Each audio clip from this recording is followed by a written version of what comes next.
ദേശീയ തലത്തിലും ബി.ജെ.പിക്ക് വൻപൻ കുതിപ്പേകി ബീഹാർ നിയമസഭാ തെരഞ്ഞെടുപ്പിൽ എൻ.ഡി.എ അട്ടിമറി വിജയം നേടിയിരിക്കുന്നു.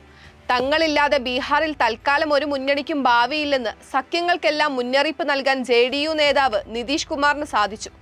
ഇന്ത്യ മുന്നണിയിൽ നിന്ന് നിതീഷ് മാറിയതിനു ശേഷം തല ഉയർത്തിയിട്ടില്ലാത്ത മുന്നണിയുടെ മഹാസഖ്യ വീഴ്ചയ്ക്ക് ഇത്തവണ പരിക്കേറെയാണ്. വോട്ട് മോഷണ ബോംബ് ബീഹാറിൽ പൊട്ടിയില്ല. ഇത്തവണയും പരാജയ കാരണമായി അത് കോൺഗ്രസ് ആവർത്തിക്കുന്നുണ്ടെങ്കിലും രാഹുലും തേജസ്വി യാദവും ഇളക്കിമറിച്ച യാത്രകളിൽ ആർപ്പു വിളിച്ച യുവാക്കളല്ല, വീട്ടിലിരുന്ന സ്ത്രീകളാണ് ബീഹാറിന്റെ ഭാവി നിർണയിച്ചതെന്ന് വിലയിരുത്തേണ്ടി വരും. അവർ ജനാധിപത്യ സംരക്ഷണത്തിനല്ല, വീട്ടിലുള്ളവരുടെ വയറ് സംരക്ഷണത്തിനാണ് മുൻഗണന നൽകിയത്. തെരഞ്ഞെടുപ്പിന് തൊട്ടുമുൻപ് സ്ത്രീ ശാക്തീകരണത്തിനെന്ന് പറഞ്ഞ് 10,000 രൂപയുടെ ആദ്യഗഡു സ്ത്രീകൾക്ക് കൊടുത്ത് നിതീഷ് വോട്ട് ഉറപ്പാക്കി. കൂട്ടത്തിൽ ലാലുവിന്റെ കാലത്ത് ഗുണ്ടാരാജിനെ കുറിച്ചും സ്ത്രീകളെ ഓർമ്മിപ്പിച്ചു. CPI നേടിയ സീറ്റ് പോലും നേടാനാകാതെ പോയ കോൺഗ്രസ് ഇനി ജനാധിപത്യത്തെ ശക്തിപ്പെടുത്തുന്നതിന് മുൻപ് സംസ്ഥാനങ്ങളിൽ പാർട്ടിയെ ശക്തിപ്പെടുത്തുന്നതായിരിക്കും നല്ലത്. 133 മുതൽ 167 സീറ്റുകളാണ് വിവിധ എക്സിറ്റ് പോളുകൾ NDAക്ക് ലഭിക്കുമെന്ന് പ്രവചിച്ചത്. ഫലം വന്നപ്പോൾ പരമാവധിയുടെ പരിധിയും കഴിഞ്ഞ് അവർ മുന്നേറി. എന്നാൽ 70 മുതൽ 108 സീറ്റുകൾ വരെ ഇന്ത്യ മുന്നണിക്ക് ലഭിക്കുമെന്നായിരുന്നു പ്രവചനങ്ങളെങ്കിലും കുറഞ്ഞ സീറ്റുകളുടെ പോലും അടുത്തെത്താൻ കഴിഞ്ഞില്ല.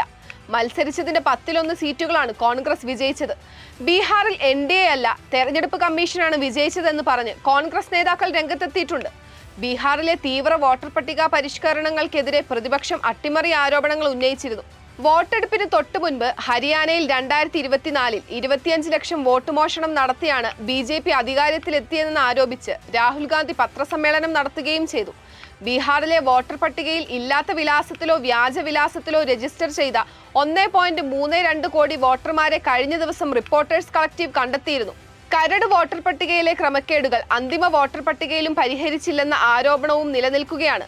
ദയനീയ പരാജയം പ്രതിപക്ഷം അംഗീകരിക്കാൻ മടിക്കുന്നതിനിടെ നിതീഷ് കുമാർ 10ാം തവണയും മുഖ്യമന്ത്രിയാകാൻ ഒരുങ്ങിക്കഴിഞ്ഞു.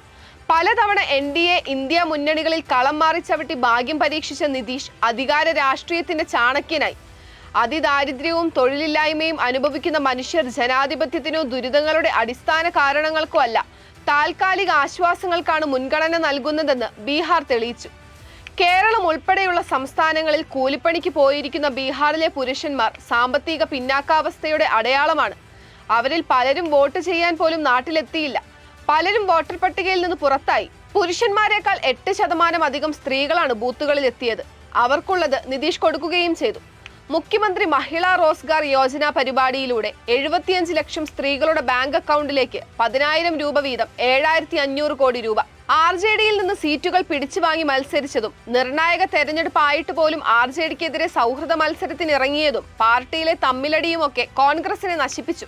പ്രാദേശിക പാർട്ടികളുടെ പോലും വിലയില്ലാത്ത വിധം.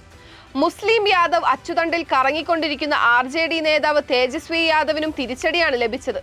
അതേസമയം NDA യാദവ കേന്ദ്രങ്ങളിലേക്ക് നുഴഞ്ഞുകയറി. പ്രശാന്ത് കിഷോറിന്റെ ജൻസുരാജ് പാർട്ടിയും അസദുദ്ദീൻ ഉവൈസിയുടെ AIMIMഉം BJPക്ക് കുറെ വോട്ട് ഒപ്പിച്ചെന്നല്ലാതെ ഒരു നേട്ടവും ഉണ്ടാക്കിയില്ല. ചിരാഗ് പാസ്വാന്റെ LJP NDA പ്രതീക്ഷിച്ചതിലും മികച്ച പ്രകടനമാണ് കാഴ്ചവെച്ചത്. ഇന്ത്യ മുന്നണിയുടെ ജനാധിപത്യ വോട്ട് സംരക്ഷണ പോരാട്ടങ്ങൾ തുടരേണ്ടത് തന്നെയാണ്. പക്ഷെ അതിനു മുൻപ് അവരുടെ പാർട്ടിയിൽ ജനാധിപത്യം ഉറപ്പാക്കി സംസ്ഥാനങ്ങളിൽ നേതാക്കളുടെ തമ്മിലടിയും ഗ്രൂപ്പ് പോരുകളും അവസാനിപ്പിക്കേണ്ടതുണ്ട്. അല്ലെങ്കിൽ സംശുദ്ധ ജനാധിപത്യം പുനഃസ്ഥാപിച്ചു വരുമ്പോഴേക്കും മത്സരിക്കാൻ പാർട്ടി കാണില്ല. ജനാധിപത്യം അതിന്റെ പ്രവചനാതീതമായ വഴികളിലൂടെ കുതിക്കുകയാണ്. ജയപരാജയങ്ങൾക്കപ്പുറം പാർട്ടികൾ അവയുടെ ഉത്തരവാദിത്തങ്ങൾ നിർവഹിക്കുക. ജനം വോട്ട് കൊണ്ട് അതിന് മാർക്കിട്ടുകൊള്ളും.